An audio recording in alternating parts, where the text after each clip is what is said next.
আমাদের মাঝে উপস্থিত হয়েছেন আমাদের বাংলাদেশের মানুষের নির্বাচিত প্রধানমন্ত্রী, আমাদের সকলের প্রাণের স্পন্দন, মাননীয় প্রধানমন্ত্রী জনাব তারেক রহমান।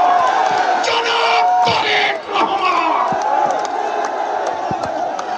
সংগ্রামী নেতৃবৃন্দ, মাননীয় প্রধানমন্ত্রী তারেক রহমান আপনাদের মাঝে উপস্থিত হয়েছেন। আমি বড়ুয়াবাসীর পক্ষ থেকে ওনাকে শুভেচ্ছা জানাচ্ছি।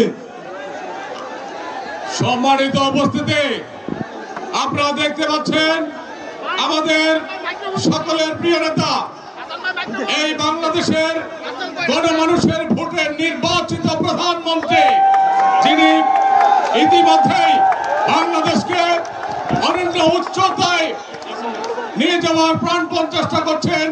আজকের অনুষ্ঠানের প্রধানমন্ত্রী সংগ্রামী জনতা জনাব তারেক রহমান সাহেব আমাদের মাঝে উপস্থিত হয়েছেন। ইএমএইচ বাংলা, সংবাদ ও বিনোদন।